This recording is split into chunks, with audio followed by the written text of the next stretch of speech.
Amém, irmãos. Bom dia. É um prazer estar novamente com vocês. Sejam todos muito bem-vindos. O nosso culto aqui na igreja, como eu sempre costumo falar, nessas semanas, está um pouquinho diferente por conta dos menores que estão com a gente. A salinha está desativada lá atrás. Então, tenham paciência com um chorinho de vez em quando, com glória a Deus dos nossos pequeninos, mas é um sinal da bênção de Deus termos tantas crianças em nosso meio. É um motivo de alegria nós termos eles conosco aqui, amém? Após 3 meses, amados, nós chegamos ao fim da nossa série de mensagens em Filipenses. Nós caminhamos ao longo, desde julho, ali, o final de julho, já andando com relação a essa série de pregações. Nós aprendemos muitas coisas. Nós vimos sobre alegria, nós vimos sobre a unidade da igreja, sobre contentamento, sobre contribuir. Nós vimos sobre missões também, o amor de Paulo sobre aquela igreja. E hoje eu convido a todos a abrirem as Bíblias em Filipenses 4, no versículo 10. Nós iremos do verso 10 até o verso 23, até o final do capítulo e até o final da carta. Filipenses 4, do versículo 10 até o versículo 23. Eu convido a todos à leitura. O texto é um pouquinho extenso, mas prometo que não vou me alongar muito no dia de hoje. Filipenses 4, do verso 10 até o verso 23.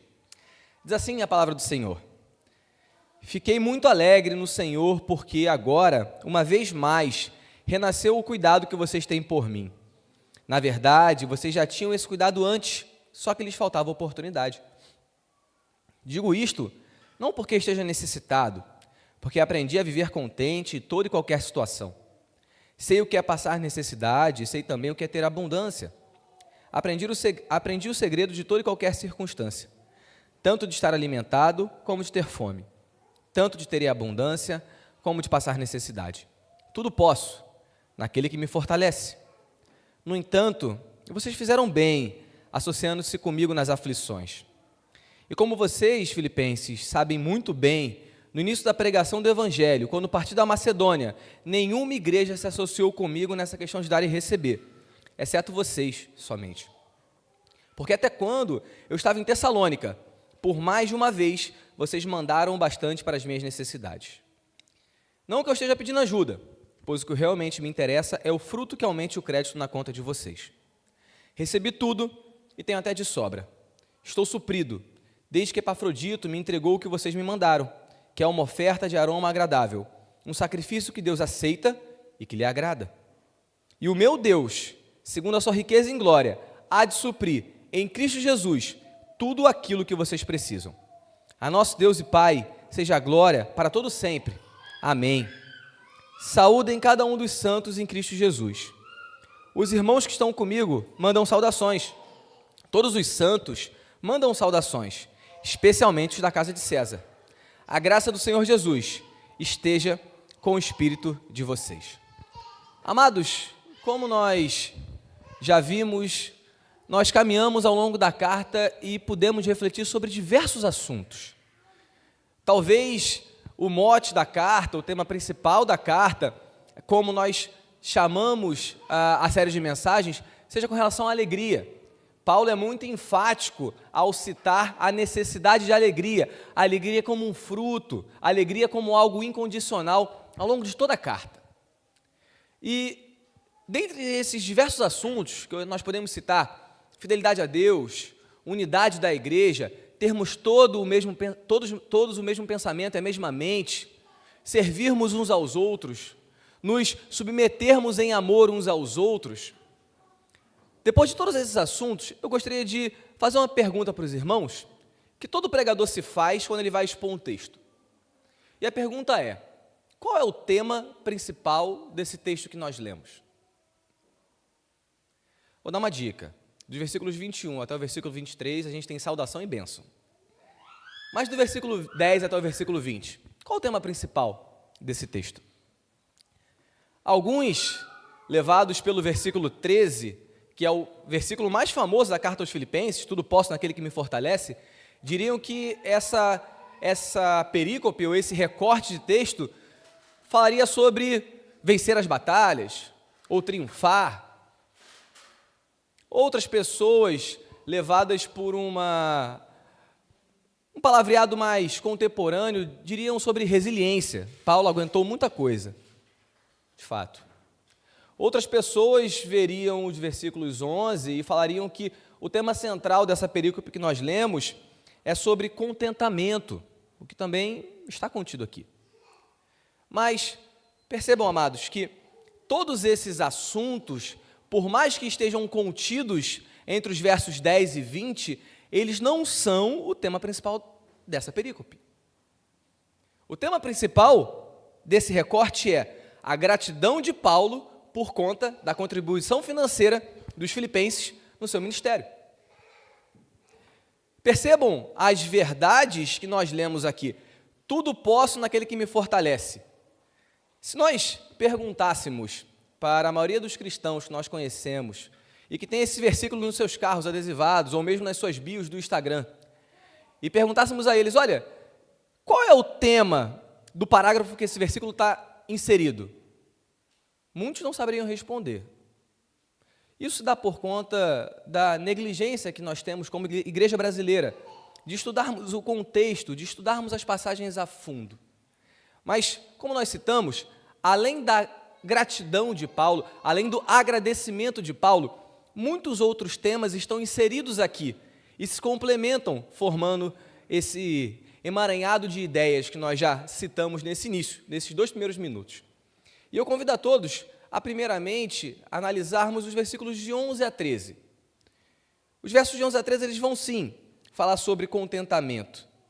E eu gostaria de passar com vocês os versículos de 11 a 13. Eles dizem o seguinte: digo isso não porque esteja necessitado, porque aprendi a viver contente em toda e qualquer situação. Sei o que é passar necessidade e sei também ter em abundância. Aprendi o segredo de toda e qualquer circunstância, tanto estar alimentado como de ter fome, tanto ter abundância como de passar necessidade. Tudo posso naquele que me fortalece. Amados, Paulo, ele cita aqui o cuidado dos filipenses para com o ministério dele. Paulo cita aqui o amor que os filipenses tinham por ele. Mas que cuidado é esse? Nós já estudamos esse cuidado, nós já percebemos esse cuidado ao longo da carta. Filipenses, ou a igreja de Filipos, havia sido fundada por Paulo. E desde o início do ministério, nós podemos perceber, pela leitura desse texto, que a igreja apoiava Paulo. Ela apoiava financeiramente e espiritualmente o ministério de Paulo. Por várias vezes, Paulo não tinha ou não teve outras fontes de sustento a não ser a igreja de Filipos. Nós vamos perceber isso aqui durante a leitura.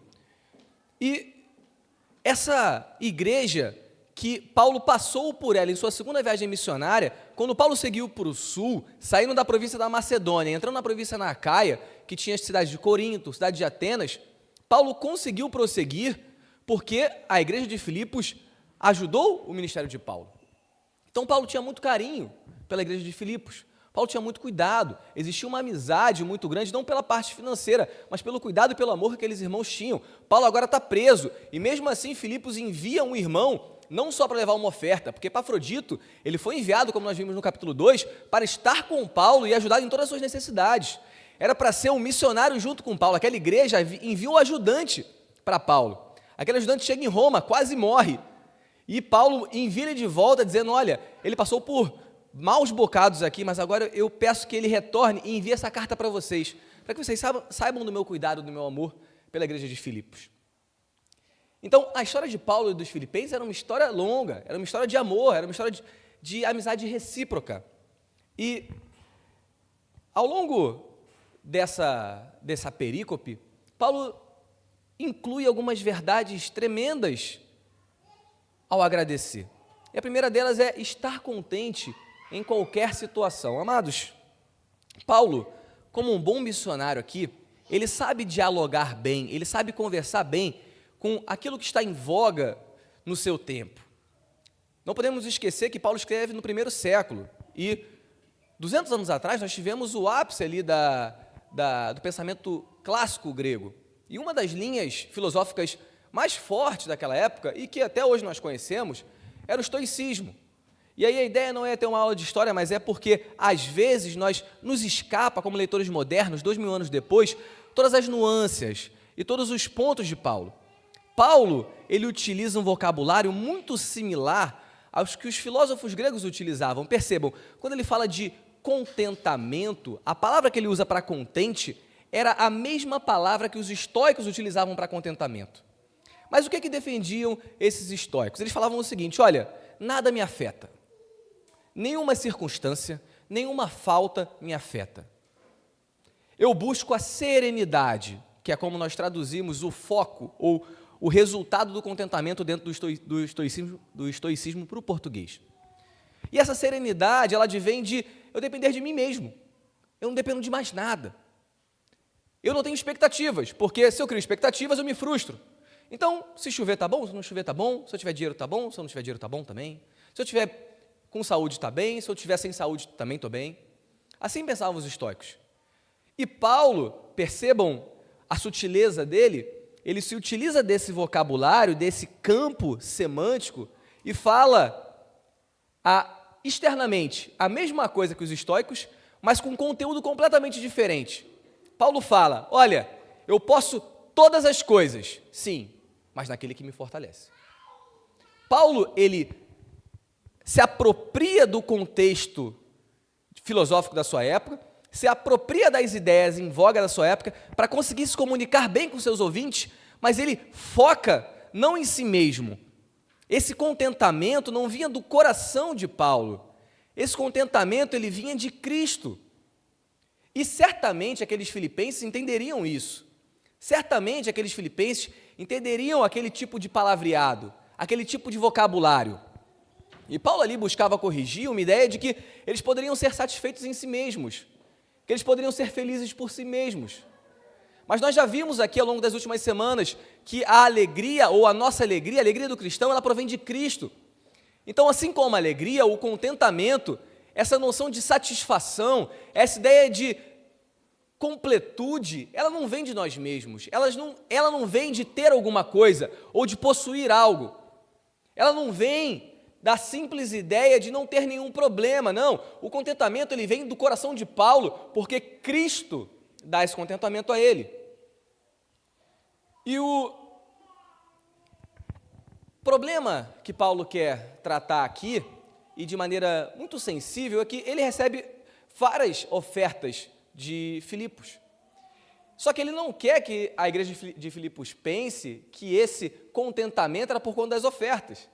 Paulo tem muito cuidado em dizer: olha, vocês contribuíram e eu sou muito feliz por isso, vocês tiveram cuidado para comigo, mas fiquem tranquilos porque eu sei passar todo tipo de necessidade. Eu estou contente com qualquer tipo de situação. Isso nos ensina uma verdade tremenda. Paulo vivia dessa forma, ele nos fala que não era a riqueza, não era o que ele tinha, não era o que ele possuía, não era aquilo que ele podia experimentar que definia o quão ele era contente ou não. Amados, é muito fácil nós sermos descontentes. É muito fácil nós reclamarmos. É muito fácil, tanto na falta quanto na abundância, nós encontrarmos descontentamento em nossos corações. Isso se dá pelo fato de que, na maioria das vezes, nós não colocamos Cristo como centro das nossas vidas. Nós colocamos aquilo que nós podemos ter, nós colocamos a nossa saúde, nós colocamos o nosso corpo, nós colocamos nossos interesses na frente de Cristo. E isso causa descontentamento aos nossos corações. Essa semana, eu vivi uma situação que ilustrou bem isso. Eu estava saindo do trabalho, o Dilson trabalha lá comigo, ele não estava nesse dia, e a gente trabalha numa ilha, então a gente tem que entrar e sair de lancha. E aí, na saída da lancha, eu estava com um colega de trabalho, a gente estava conversando, e ele comentou comigo: Tardelli, eu não acho que seja uma decisão racional ter filhos. Aí eu falei: olha, eu discordo de você. E foi num clima bem amigável, bem ameno. Eu falei: olha, eu discordo de você. Eu não acho que essa sua decisão, ou esse seu pensamento, ele seja racional. Eu disse: olha, eu acho que essa sua posição, ela é muito mais materialista. Porque, se fosse racional, eu e você, através da razão, chegaríamos na mesma conclusão. Mas a verdade é que você não quer ter filhos porque, para você, um filho necessariamente te impede de consumir, de ter ou de viver experiências que você viveria sem um filho. E ele não discordou de mim, ele falou: ok, Só que ele arrematou a conversa com uma frase que, vamos dizer que não me surpreendeu, mas que me lembrou de uma realidade terrível, de que o centro do coração do ímpio não é Deus, é ele mesmo. Ele me disse, ok, tudo bem, mas, além disso, não é pelo dinheiro. Eu acho surreal eu viver a minha vida em função de outra pessoa. E, amados, esse é um diagnóstico terrível do mundo. Para o mundo, a existência se resume a si mesmo. Para o mundo, a existência se resume a termos, a consumirmos, a o quanto nós conseguimos ajuntar, ou aquilo que os nossos olhos conseguem ver. Salomão já trabalhou com isso. Salomão disse, olha, eu me afadiguei de todo o trabalho, eu tive tudo que os meus olhos possuíram, eu tive quantas mulheres eu quis, eu comprei tudo que eu queria. Isso não era suficiente, isso era vaidade, isso era como correr atrás do vento. Esse diagnóstico já foi feito há mais de 3.000 anos, e mesmo assim a nossa sociedade teima em tentar buscar contentamento em coisas. Os estoicos tentavam buscar contentamento em si mesmo. A nossa sociedade pós-moderna tenta buscar contentamento no ter, no consumir, no viajar, no experimentar. Mas, amados, Paulo nos dá o caminho do contentamento, e o caminho do contentamento é Cristo. Eu posso estar passando fome, eu posso ter abundância, eu posso estar alegre, eu posso estar triste, mas independente de qualquer coisa, eu estou contente. Eu sei viver contente com qualquer situação. Amados, é muito fácil ser descontente na falta. Por vezes, nós não conseguimos completar um projeto, nós não conseguimos trocar de carro, nós não conseguimos comprar uma roupa nova, nós não conseguimos nos alimentar com aquilo que nós queríamos, nós ficamos rapidamente descontentes. Mas também é muito fácil ser descontente na abundância, porque muitas das vezes nós temos casa, nós temos carro, nós temos viagem, nós temos saúde, nós temos filhos, nós somos profundamente abençoados por Deus, mas o descontentamento bate a porta do nosso coração e nós teimamos em falar, se eu ganhasse 1.000, 2.000, 3.000, 10.000 reais a mais, eu seria contente. Deus é extremamente abundante para conosco, e mesmo assim nós somos descontentes. Por quê? Porque o nosso contentamento, muitas das vezes, não está baseado em Deus, mas sim naquilo que Deus nos dá. E Paulo nos ensina exatamente o oposto. Paulo ensina, durante um agradecimento por ofertas, ele fala, olha, muito obrigado, nós vamos ver mais na frente, isso que vocês fazem é um culto a Deus. Mas no meio disso ele fala, mas apesar disso, filipenses, eu amo vocês, eu preciso que vocês saibam que o meu contentamento não está naquilo que vocês me dão, o meu contentamento está em Cristo, está somente em Cristo. Amados, essa é uma verdade tão atual, é uma verdade de 2.000 anos atrás, e continua sendo verdade agora. Paulo nos ensina que o contentamento e que o segredo de viver feliz em qualquer circunstância, não é circunstância, é Cristo, porque com Cristo eu consigo passar por qualquer circunstância, tudo posso naquele que me fortalece, é o verso 13. Amados, percebam o que Paulo fala em Filipenses 1, versículos 20 e 21. Nós já expusemos esse texto aqui. Ele diz o seguinte, o irmão César vai projetar para a gente. Minha ardente expectativa e esperança é que em nada serei envergonhado, mas que, com toda ousadia, como sempre, também agora, Cristo será engrandecido no meu corpo, quer pela vida, quer pela morte. Porque para mim o viver é Cristo e o morrer é lucro. Amados, o centro da vida de Paulo era o próprio Cristo. Então tornava-se irrelevante para Paulo se ele iria morrer ou se ele iria viver. De fato, ele foi decapitado pelo Império Romano. Mas mesmo assim, ele diz, eu estou contente. Contente com Cristo. Por quê? Porque ele não perdia o foco de Deus. Ele não perdia o foco de que a razão da sua existência não era aquilo que ele podia tocar, mas era a realidade do porvir. E essa necessidade, amados, é premente para a nossa sociedade hoje, uma sociedade materialista, consumista, que se importa muito com a estética, que se importa muito com o exterior, mas se importa pouco com as motivações do coração. E nós passamos aqui 3 meses repetindo e verificando na Escritura de que Deus está preocupado com as motivações dos nossos corações. Muitas vezes nós estamos externamente contentes, mas e se Deus tirar a nossa saúde? Mas e se Deus tirar os nossos recursos financeiros? Mas e se for da vontade de Deus, que nós não possamos viver na cidade que nós planejamos viver e teremos que nos mudar? Amados, o nosso contentamento está nisso? Ou está no fato de que Deus morreu por cada um de nós? Ou está no fato de que Deus nos salvou? Tudo posso naquele que me fortalece. Paulo não está falando com isso que ele vai simplesmente conseguir fazer tudo o que ele quer, ou que seus projetos, ou que todos os planos de Paulo deram certo. Não. Muitos projetos de Paulo provavelmente não se concluíram, mas a vontade de Deus para a vida dele se cumpriu. Essa é a importância desse discurso de Paulo. E caminhando, amados, nós chegamos nos versículos 14, 15 e 16 do capítulo 4. Vamos à leitura.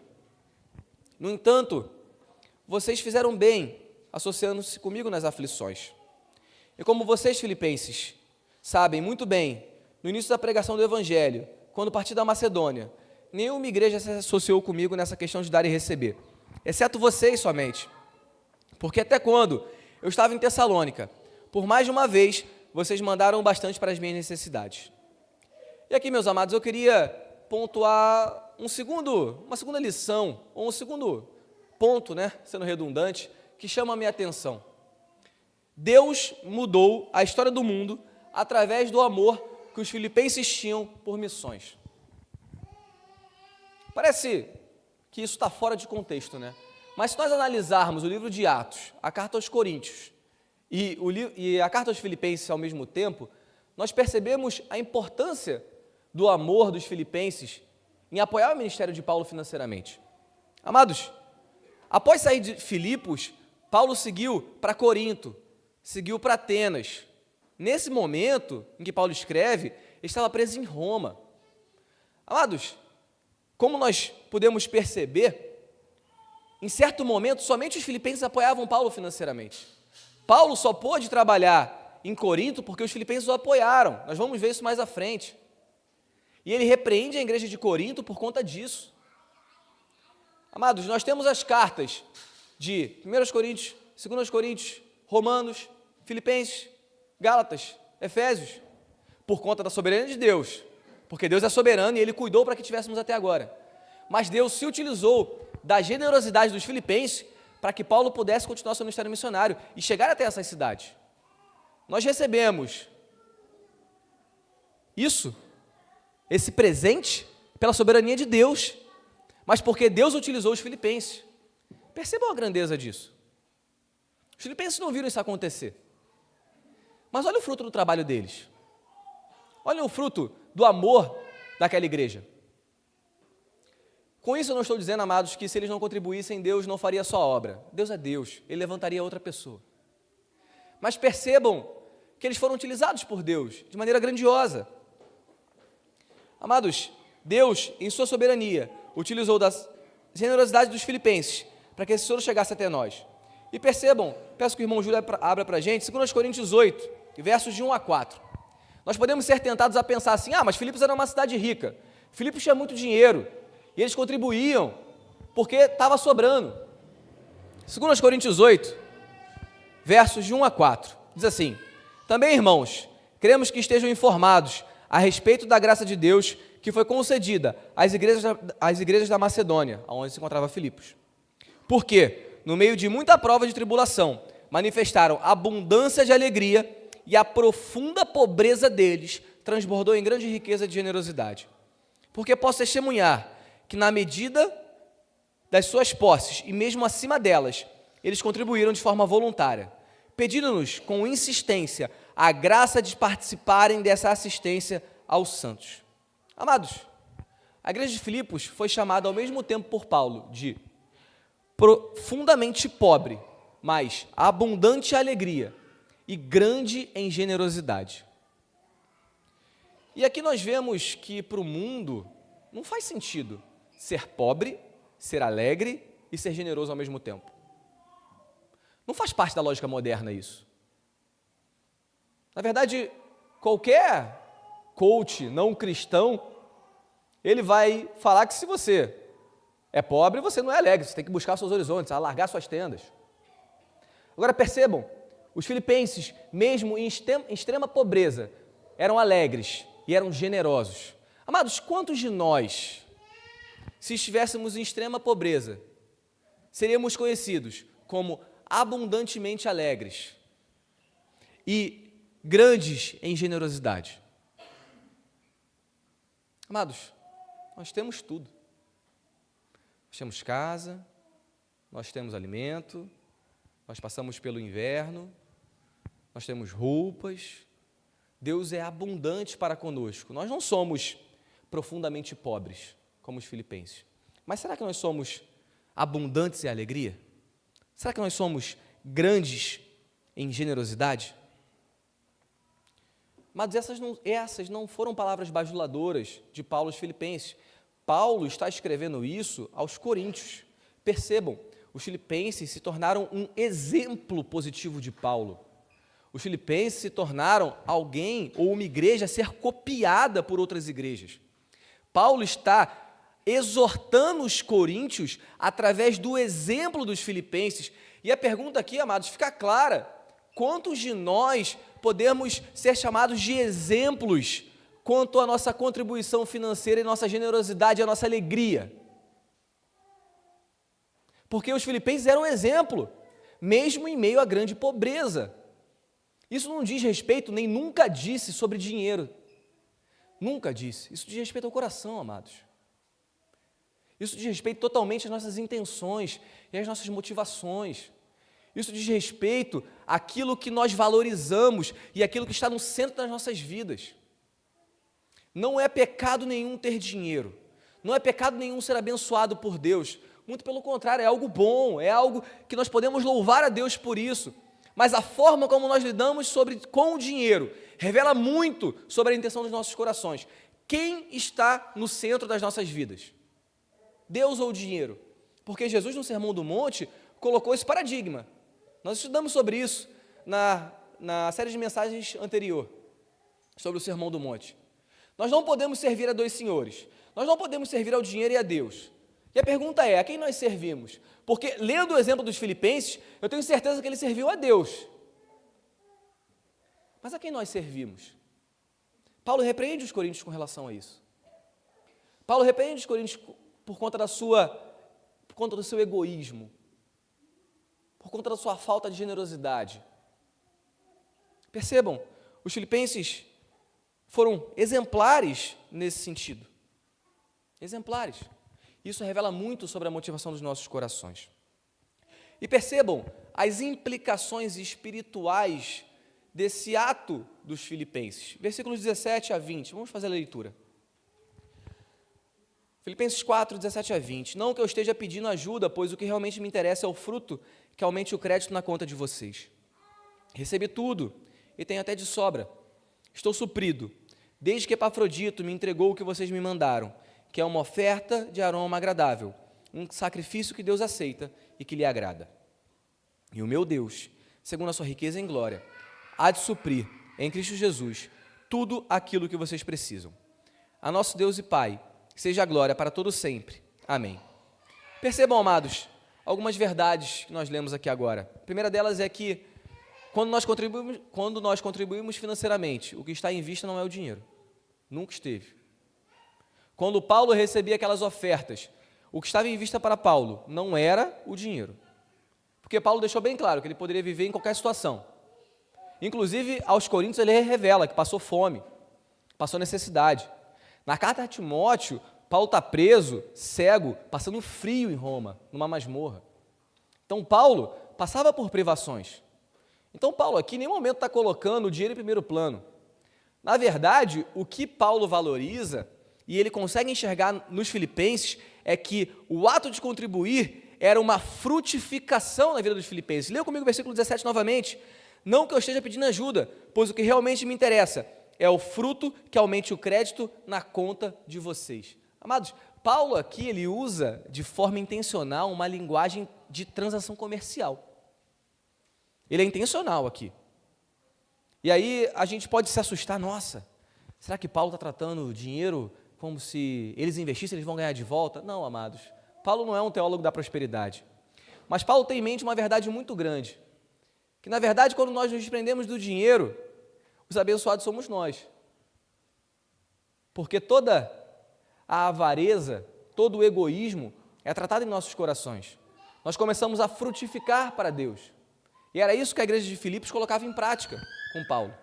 E percebam que Paulo não é comedido em suas palavras ao dizer que é o fruto que aumenta o crédito de vocês. Amados, Paulo nunca esteve em mente com essa realidade. Paulo ansiava pela próxima. Paulo era alguém que estava preso nesse momento. Paulo era alguém que dependia de doações para viver. Paulo era alguém que estava sozinho, tanto que a igreja de Filipos tem que mandar alguém para ficar com ele. Então, para Paulo, o dinheiro nunca foi o mais importante, mas sim o fruto do comportamento dos filipenses. E ele prossegue, ele chega no verso 18, ele diz: essa oferta é de aroma agradável, um sacrifício que Deus aceita e que lhe agrada. Amados, Paulo aqui, ele evoca a linguagem do Antigo Testamento, ele evoca aquela imagem dos sacrifícios queimados a Deus no templo. A ideia aqui não é outra senão que a contribuição que os filipenses faziam para Paulo, em última instância, não era uma contribuição para Paulo, era um culto e uma forma de adorarem a Deus. Deus recebia essas ofertas como aroma suave. E aí nós temos muito pudor de falar sobre dinheiro, às vezes nós temos até medo de falar sobre isso, porque a igreja brasileira é muito machucada, nós sabemos disso. Nós sabemos que a igreja brasileira, ela sofreu muito na mão de pessoas gananciosas, que não tinham pudor de falar sobre dinheiro. Mas é por isso que nós ensinamos sobre dinheiro, é por isso que é uma bênção, nós temos uma exposição sequencial. Porque Paulo está tratando aqui sobre dinheiro, mas muito mais do que dinheiro, Paulo está tratando da intenção do coração dos filipenses. Paulo está tratando daquilo que era importante para Deus, que era o fruto do coração daquelas pessoas. Percebam, amados, o dinheiro nunca esteve em primeiro plano. E Paulo reforça isso o tempo todo. Todas essas verdades teológicas que nós estamos refletindo aqui hoje estão no meio de um agradecimento por conta de uma oferta. Mas a oferta nunca foi o ponto mais importante, e sim o desenvolvimento da fé dos filipenses, dia após dia. E no verso 19, Paulo vai ainda mais além, ele fala o seguinte: e o meu Deus, segundo a sua riqueza em glória, há de suprir em Cristo Jesus tudo aquilo que vocês precisam. E aqui, amados, é no mínimo estranho nós pensarmos com as nossas mentes modernas que os filipenses eram, ao mesmo tempo, pobres e supridos por Deus. Normalmente, nós não coadunamos esses dois tipos de pensamentos. Nós não pensamos que alguém é pobre e que alguém é suprido por Deus ao mesmo tempo. Mas os filipenses eram. Paulo era. Amados, Deus nos supre de formas muito mais importantes do que financeiramente. Os filipenses precisavam de união, e Paulo exorta eles à união. Os filipenses precisavam ter uma só mente, Paulo exorta-os a ter uma só mente. Os filipenses precisavam de paz dentro da igreja, que conflitos terminassem, Paulo exorta-os a isso. Os filipenses precisavam de um pastor, e Deus supre um pastor, Paulo. E depois quem? Timóteo. Amados, as necessidades dos filipenses estavam sendo supridas por Deus. As necessidades financeiras? Nem tanto. Mas as espirituais? Com certeza. E era isso que importava. Os filipenses passariam por grandes provações nos próximos anos, depois da escrita dessa carta. Eles foram perseguidos, assim como toda a igreja foi perseguida. Mas não se enganem, Deus supriu o que eles precisavam. Assim como Paulo estava preso em Roma, e Deus estava suprindo exatamente o que ele precisava, porque a igreja de Filipos manda Epafrodito até ele. Paulo estava sozinho, abandonado, e a igreja manda alguém para ficar perto dele. Amados, Deus supre as nossas necessidades. Deus supre as nossas necessidades de paciência. Nós conversamos sobre isso no GC recentemente. Deus supre a nossa paciência fazendo um bebê maravilhoso não dormir durante horas na madrugada. Ele supre. Deus supre a nossa necessidade de domínio próprio, ao nos colocar em situações em que o nosso domínio próprio é colocado em xeque. Deus supre a nossa necessidade de paz de maneira miraculosa, mesmo através das adversidades. Quando nós colocamos diante de Deus todas as nossas ansiedades, através de orações, súplicas e ações de graça, Deus nos supre, amados. Deus supre a sua igreja. E Deus supriu os filipenses. A grande questão é que nós amarramos ou nós tornamos necessário que nós sejamos abençoados nessa realidade para que nós nos sintamos abençoados. Mas a verdade é que Deus deposita sobre nós ou derrama sobre nós chuvas de bênçãos espirituais que nós não reconhecemos e que nós enchemos nosso coração de descontentamento.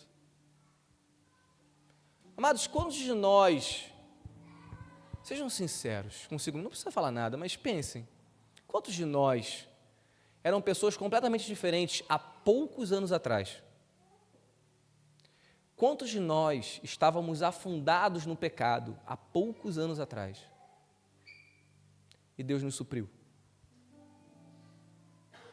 Que bênção existe maior que essa?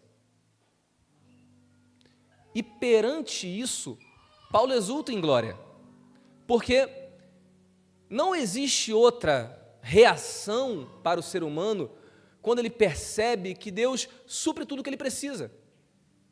Não existe outra reação normal ou esperada para alguém que consegue perceber que Deus está no controle de todas as coisas. Então Paulo, no verso 20, ele glorifica o nome do Senhor, ao nosso Deus e Pai, seja a glória para todos sempre, amém. E aqui, mais uma vez, Paulo é bastante perspicaz, porque dentro dos assuntos mais discutidos da filosofia grega, um deles era o tema da amizade. E essa carta é uma carta da amizade, é uma carta que expressa a familiaridade entre Paulo e os filipenses. E dentro dos conceitos mais importantes da amizade greco-romana e que influenciava a forma de pensar dos filipenses, estava a reciprocidade. Para um grego, não existia conceito de amizade sem o conceito de reciprocidade. Ou seja, eu dou, mas eu recebo. Eu dou, mas eu recebo. E aí Paulo, ele modifica completamente essa ordem. Ele fala, olha, vocês contribuem na minha vida, amém, glória a Deus pela vida de vocês, mas fiquem tranquilos que não sou eu que vou retribuir vocês, é Cristo. Percebam, Paulo, em nenhum momento, ele se coloca numa posição de retribuição. Sabe por quê? Porque ele sabia que o que ele fazia aos filipenses era por conta de Cristo. E ele queria incutir nos filipenses a mentalidade de que o que eles faziam por Paulo não era por conta de Paulo, era por conta de Cristo. Amados, quando nós nos amamos, quando nós nos submetemos uns aos outros, quando nós servimos a igreja com nossos dons, com os nossos talentos, com os nossos recursos, nós não fazemos uns pelos outros somente. Nós fazemos primeiramente por Cristo, a Deus, e tudo isso que nós fazemos pelo próximo, quando nós fazemos com as motivações corretas, sobem até Deus, como aroma suave, como culto, como adoração. Nós vimos isso no Sermão do Monte. Nós podemos orar com as motivações erradas, nós podemos contribuir com as motivações erradas, nós podemos jejuar com as motivações erradas, mas Paulo aqui, ele diz que com as motivações corretas, tudo isso se torna um culto agradável e aceito por Deus. Amados, nós temos adorado a Deus com as nossas vidas? Nós temos adorado a Deus com as nossas finanças? Nós temos adorado a Deus com o nosso tempo, com nossos dons, com os nossos serviços? Porque era isso que Paulo fazia e era isso que ele queria ensinar aos filipenses. Amados, o dinheiro nunca foi o principal assunto dessa perícope. Por mais que nós pensemos na gratidão de Paulo e na contribuição financeira, Paulo estava querendo ensinar para aquela igreja que, por mais que eles o ajudassem financeiramente, ele queria que os filipenses pensassem nas suas motivações, no que movia o mais profundo do seu coração, para que eles prestassem um culto verdadeiramente agradável e aceito por Deus.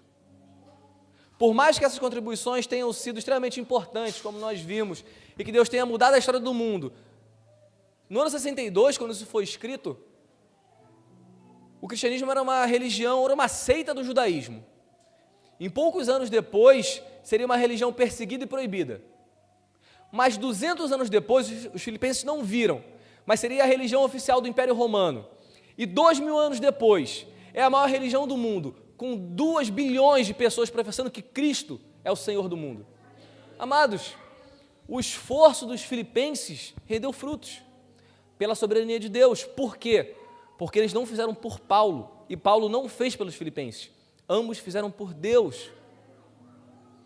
Amados, o chamado de Deus para nós é que nós façamos por Deus, para Deus, em amor ao próximo, certamente. Porque nós não somos seres que vivemos sozinhos, trancafiados em cavernas. Nós somos seres sociais, nós vivemos uns com os outros, e Deus, na sua soberania e graça, utilizou a comunhão dos santos na igreja, para que nós possamos servir uns aos outros e amar uns aos outros. Mas de forma última, tudo que nós fazemos uns pelos outros é para Deus, é para a glória e honra do nome de Deus. E eu queria encerrar essa reflexão com os últimos 3 versos dessa carta, que dizem assim: saúdem cada um dos santos em Cristo Jesus. Os irmãos que estão comigo mandam saudações. Todos os santos mandam saudações, especialmente da casa de César. A graça do Senhor Jesus Cristo esteja com o espírito de vocês. E aqui nós percebemos 2 aspectos da personalidade de Paulo. Paulo era um grande pastor e também era um grande missionário. Um grande pastor porque ele sauda cada um dos irmãos. Aquela igreja amava ele, aquela igreja cuidava dele. E percebam, quando nós lemos o livro de Atos, essas pessoas têm nomes. Temos Lídia, uma comerciante rica, mulheres que amavam a Deus, que eram piedosas, que se converteram ao Evangelho, um carcereiro que iria cometer suicídio porque Paulo e Silas iriam fugir, mas que se converteu e que cuidou das feridas de Paulo, uma menina que Paulo expulsou um demônio dela, que era de Filipos. Amados, aquela igreja tinha vivido poucas e boas com Paulo, e Paulo manda um abraço para cada um deles, saúda cada um deles, em amor. Paulo cuidava deles. Só que nós temos também aqui um lado missionário de Paulo. Percebam que ele presta contas. E nós já vimos isso nas primeiras exposições aos Filipenses. Filipos era uma cidade romana, que Roma havia invadido uma cidade grega chamada Filipos do mesmo nome, destruído aquela cidade e reconstruído aquela cidade. E na sua reconstrução assentou ali ex-militares romanos. Então a cidade de Filipos era muito apegada ao Império Romano. E ali Paulo, quase de maneira sutil, ele fala: muitos mandam um abraço, inclusive os da casa de César. Amados, Paulo, ele conta aos filipenses que o amor deles tinha feito o evangelho chegar até as entranhas do Império Romano. A guarda pretoriana, a guarda mais importante, a guarda de elite do império, que cuidava do imperador com seus 12.000 homens, estava ouvindo de Paulo. Paulo estava preso em cadeias, mas quando ele estava preso, ele pregava o evangelho. A providência de Deus levou Paulo a ser preso para que o evangelho pudesse ser divulgado. A providência de Deus levou os filipenses a ajudarem Paulo financeiramente em Roma, enquanto ele estava preso, enviando Epafrodito. E por conta desse apoio, Paulo pôde pregar nas entranhas do Império Romano, na cidade mais importante do mundo, na capital do Império, que influencia a nossa cultura até hoje, que influencia o nosso direito até hoje. Amados, muitas coisas que acontecem em nossas vidas nós não entendemos, mas elas estão dentro da soberania de Deus, dentro do propósito eterno de Deus. A prisão de Paulo, a pobreza dos filipenses, o exemplo deles, tudo isso estava sob o controle de Deus. E muitas vezes nós nos deparamos com situações difíceis em nossas vidas e rapidamente o descontentamento bate aos nossos corações. E essa carta nos ensina: Deus é soberano, alegrem-se, estejam contentes no Senhor. Porque Paulo, ele deixa claro que a realidade que ele tinha em mente não era a realidade terrena, mas era sim a realidade espiritual. Ele podia morrer, ele podia viver, e ele sabia disso. E não tem um final feliz de conto de fadas, ele morre, ele é decapitado. E mesmo assim o evangelho se expande. E ao final de sua vida, alguns anos depois, escrevendo a Timóteo, ele fala: Timóteo, eu estou com frio, eu estou sozinho, eu estou cego, eu não tenho mais os meus livros. Pede para Marcos, com quem eu briguei e mandei embora, voltar porque eu preciso dele. Mas apesar disso tudo, eu completei a carreira, eu guardei a fé. A coroa que é prometida está guardada para mim. Amados, percebam, o contentamento e a noção de propósito que Paulo tinha não estavam conectadas com noções de uma boa aposentadoria, não estavam conectadas com noções de qualidade de vida, não estavam conectadas com noções de honra profissional. A noção de Paulo, de alegria e de propósito, estava conectado com cumprir os propósitos de Deus para a vida dele. Isso poderia implicar muitas coisas, inclusive coisas que, na visão humana, não fossem boas, mas que para Deus era o propósito, porque Deus estava suprindo tudo que Paulo precisava. Amém? E com isso eu gostaria de encerrar e trazer algumas breves aplicações para a nossa reflexão. Amados, nós somos chamados a sermos contentes em qualquer circunstância. O contentamento não está, nunca esteve, nem nunca estará em coisas, em experiências, naquilo que nós podemos tocar. O nosso contentamento sempre esteve e sempre estará em Cristo. O nosso contentamento se baseia no sacrifício de Cristo, porque Ele supre todas as nossas necessidades. Segunda aplicação, Deus mudou a história do mundo através do amor que os filipenses tiveram por missões. Muitas pessoas não podem ir para o campo missionário, amados, mas certamente todas podem orar, todas podem contribuir. Existem milhões, bilhões de pessoas que nunca ouviram o Evangelho. Uma vez eu estava na Turquia e eu peguei um voo da Capadócia para Istambul. E naquele voo, eu sentei do lado de uma menina de 18 anos, provavelmente, não sei exatamente a idade dela, mas ela estava indo fazer um teste TOEFL de inglês em Istambul. E ali, naquele avião, ela sentou do meu lado e a gente começou a conversar, e eu falei, poxa, você já ouviu falar do Brasil, do Rio de Janeiro? Ela, já ouvi falar do Rio, Carnaval. Eu falei, é. E aí me instalou assim, você ouviu falar de Jesus? Ela, não. Eu vou falar da Bíblia? Ela, não. Eu vou falar de Cristo? Não. Amados, do meu lado, num avião, uma pessoa que nunca havia ouvido falar do Evangelho. Quantas milhões de pessoas no mundo existem assim?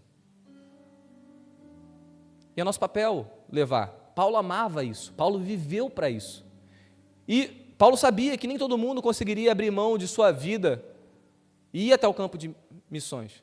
Mas Paulo, ele faz um juízo positivo no versículo 14. Vocês fizeram bem em estarem comigo nas minhas aflições. Que nós possamos ter esse amor por missões, ter esse amor pelas almas perdidas, porque os filipenses tiveram, e o amor deles fez com que essa história se propagasse até nós, hoje aqui, 2000 anos depois. Terceiro, a contribuição financeira é uma forma de adoração. Amados, ser realizado com as motivações corretas. Aquilo que nós entregamos a Deus é uma forma de culto a Deus, e Deus aceita esse culto. Essa foi uma das formas que Deus, pela sua soberania, escolheu para que nós pudéssemos o adorar, e escolheu para que pudéssemos sustentar humanamente a obra. Mas não se enganem, a obra não é nossa. Se nós não contribuirmos, a obra não vai parar porque Deus é soberano. Mas certamente nós seremos cobrados pelos nossos dons, porque Romanos 12 coloca que a contribuição é sim um dom. E Deus irá nos cobrar por aquilo que Ele nos dá. O versículo 4, a quarta aplicação, Deus irá suprir as nossas necessidades. Amados, com isso eu não estou dizendo que Deus vai cumprir os nossos sonhos megalomaníacos, que Deus vai fazer os nossos desejos, que Deus vai realizar todos os meus sonhos. Com isso eu estou dizendo que Ele vai suprir todas as minhas necessidades. Com isso eu estou dizendo que Paulo passou frio, passou fome, e mesmo assim as suas necessidades estavam sendo supridas. Os filipenses eram extremamente pobres, e mesmo assim as suas necessidades estavam sendo cumpridas. Por quê? Porque a realidade final não é essa. Porque a Bíblia nunca colocou a realidade final nesse mundo. E com isso, Nós não estamos falando que ter dinheiro é um pecado, ou que o dinheiro é algo ruim intrinsecamente, não. Deus dá o dinheiro como dom para que nós possamos abençoar outras pessoas. A questão é, nós temos que fazer o uso correto disso e nunca colocarmos o dinheiro no centro das nossas vidas. Amados, Deus vai suprir as nossas necessidades. Mas muitas vezes as nossas necessidades maiores não são financeiras. Na maior parte das vezes, Deus precisa mudar a forma como nós lidamos com o dinheiro e a nossa espiritualidade, antes de nos dar qualquer bênção material. Nós temos que entender isso. Nós temos que buscar isso nele. E por fim, amados, a quinta aplicação é que a honra é de Deus. A honra não era de Paulo. A honra não era dos filipenses. A honra não era daqueles que contribuíam. A honra é de Deus. Amém pelos nossos filhos. Essa semana eu vi um pequeno vídeo de que nós temos aproximadamente 900 domingos até eles completarem 15 anos de idade e aí tomarem suas próprias decisões, né? Quantos desses domingos nós passaremos na casa do Senhor? E se nós não os trouxermos nessa idade, lá na frente, eles não vão se lembrar de que nós amamos a Deus com o nosso tempo. Não adianta nós falarmos, nós sabemos disso. Não adianta falarmos, é trabalhoso, é cansativo. Mas não adianta falarmos, nós temos que viver para que eles possam ver isso em nós. Por fim, amados, a glória não é nossa. A glória não era de Paulo. A glória não era dos filipenses. A glória não era dos missionários. A glória nunca foi de pessoas. A glória é de Deus. Quando nós contribuímos, quando pessoas são abençoadas através das nossas contribuições, o foco está no versículo 20. Glórias a Deus e Pai, que é o Senhor sobre todas as coisas. Vamos orar? E vamos pedir a Deus para que Ele enche os nossos corações com as motivações corretas. Senhor, nosso Deus e nosso Pai, nós te louvamos e te agradecemos pela Tua bondade, pelo Teu amor, pela Sua graça. Deus, nós somos gratos a Ti porque, mesmo através das tribulações, das dificuldades, o Senhor nos supre, o Senhor nos capacita, o Senhor nos abençoa. Mesmo através de todas as dificuldades dessa vida, ó Deus, o Senhor é bom. Nós somos gratos a Ti. Pedimos a Ti, Senhor, que o Senhor nos encha com a motivação correta. Que os nossos corações estejam cheios de gratidão, de contentamento, de alegria. Que os nossos corações estejam cheios, ó Pai, de louvor e adoração ao Teu nome. E que as nossas vidas, os nossos recursos financeiros, o nosso tempo, os nossos dons, tudo que nós temos, ó Deus, chega até a Sua presença como um cheiro suave, como um aroma agradável, como um culto, ó Pai, verdadeiro e racional, da nossa parte a Ti. Que nós possamos viver adorando ao Senhor. É isso que nós te pedimos e já te agradecemos. Em nome de Jesus, amém.